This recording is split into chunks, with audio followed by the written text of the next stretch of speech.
I think we got better, and we continue to get better. I know our record isn't what we expect or where we want it to be, but the kids are competing and they're playing hard and they're showing up. We had a couple of really good practices, and we got to give Purdue credit. Klein and Edwards, they made some ridiculous shots, really deep shots. It would almost look like we didn't game plan for Edwards because it's incredible what he does with a basketball. So give Matt Painter and his team credit for the way they played tonight. But I felt like we played at a very high level, and we really persevered. They took a big lead in the first half, and we started punching back. And usually a young team might fold, and my team didn't fold. So there's a lot to build from in this game. And if we can play like the way we did tonight on the defensive end in the second half, we're gonna break through. That's for sure.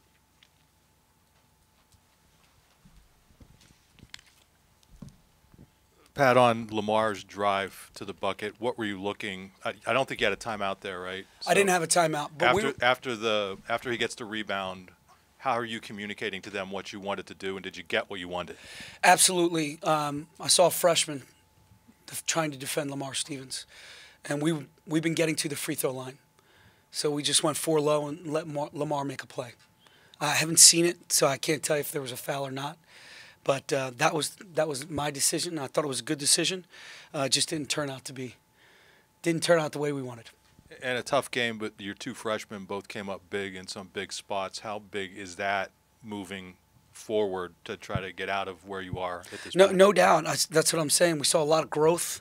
These guys continue to come in. They continue to work. They continue to learn. They continue to show up. And they're just getting it. This is the Big Ten.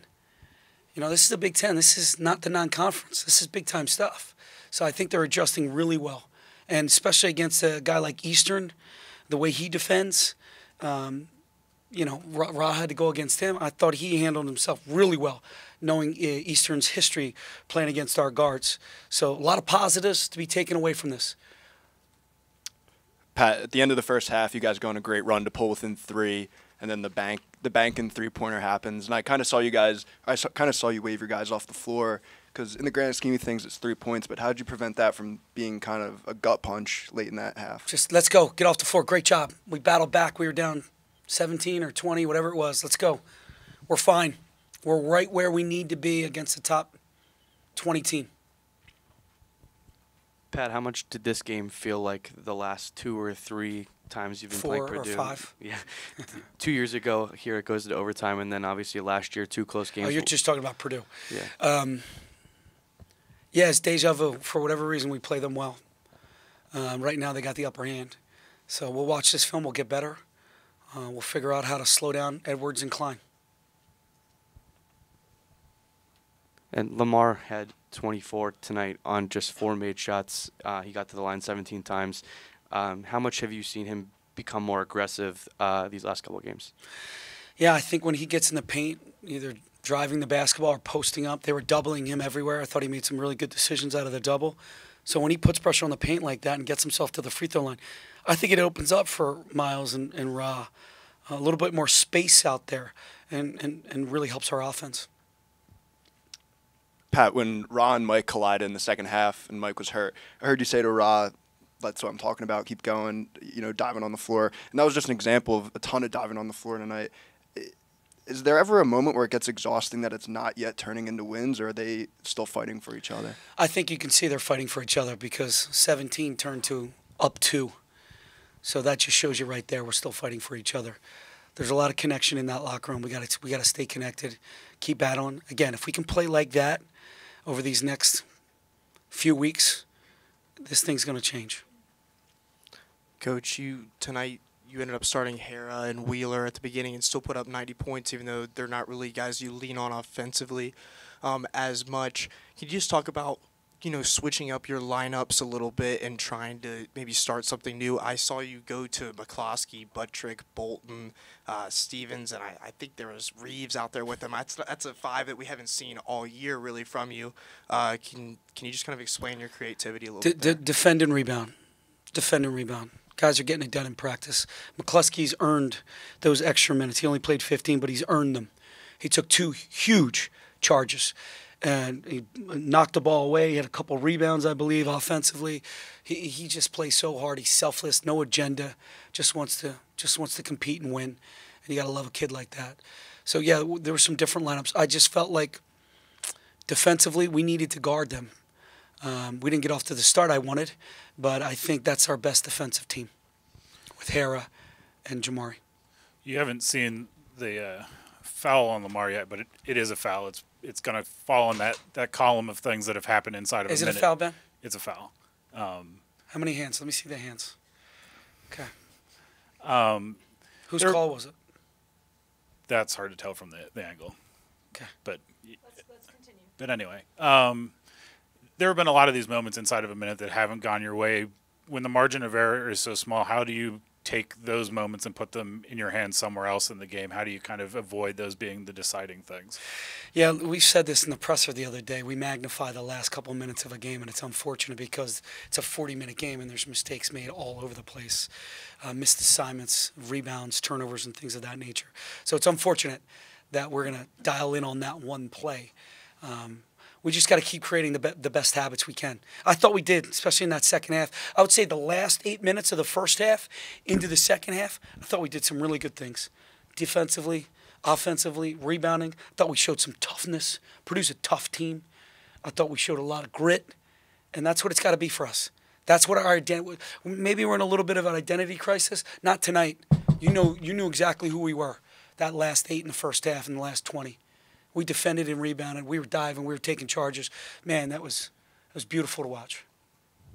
I got one more singular play for you. What were you looking to do defensively in Purdue's last possession? We were supposed to double him. He wasn't supposed to get the ball. He started at half court. He's really fast. So he runs around. We had Jamari and Josh on him. He ends up getting the ball. Then we wanted to turn him a little bit and just to get time off the clock. So we didn't do a great job of that. And then John got sealed. So John's our help guy. He got sealed a little bit. So well-executed play. He got downhill. He ties the game. Pat, obviously Miles and Rozier both played pretty well tonight. But on a larger scale, what kind of progress do you think they've made to this point in the season? Yeah, I said this in the presser. If you watch these two, if you watch them in November, and then you watch this game tonight, you're going to see that Penn State basketball's got a great foundation for their future with these two guards, and Ra and Miles, if they continue to play the way they played. And the way they're showing up at practice, too. Being coachable, watching film, understanding dives and charges are important. So as long as they have that in their mindset, we're heading in the right direction. Pat, this seemed like the most you guys were going defense for offense. It seemed like even early in the first half you're going defense for offense, switching out Ra and for Jamari and Mike for John and things like that. How much do you think that helps keep the bench guys fresh outside of Lamar and Josh, who are obviously going to play a lot of big minutes, and helping them to also understand their role in winning games? Yeah, I think everybody understands their role, and I thought Miles and Ra handled that really well. I know they didn't want to come out. But you know what? They kept a good attitude. They understood what I was trying to do. We were trying to get stops. Jamari's a heck of a defender. Kyle's really playing well defensively and rebounding and taking charges. So I think they got the strategy. And I think the strategy really worked. It got us back in the game and actually took the lead. I mean, the ultimate goal, though, down the stretch here in February is they don't come out. They continue to progress. And I thought, again, I didn't watch the film, but I thought they did tonight. Carson got a few looks early wide open, but later you seemed to at least clamp down on them. But when they're hitting shots like that, do you think there's much else you guys could do defensively? You know what? Again, I go to the last 8 minutes in the second half. I thought we really disrupted them the best we could. And they're taking deep NBA threes, deep. And we showed that on film. And Carson really shoots 33% from 3, if my stats are correct. Ben, do you know that? I think they are. So, he was able to make 8 for 15, and Klein made 6 of 17. I mean, they were taking tough, deep shots, and we wanted to contest every shot, and I thought we did that for the most part. Obviously, we see your positivity here. How do you handle them in terms of good cop, bad cop, harping on mistakes versus lifting them up, given the current circumstance? It's a great question. We can build off this game. There's a lot of positives in this game that we will build off of. And then when we come back to work, we will work on the things, the habit-forming, winning habit type plays that we need to work on. And then we'll go and film and we'll watch it. But I think these guys want constructive feedback.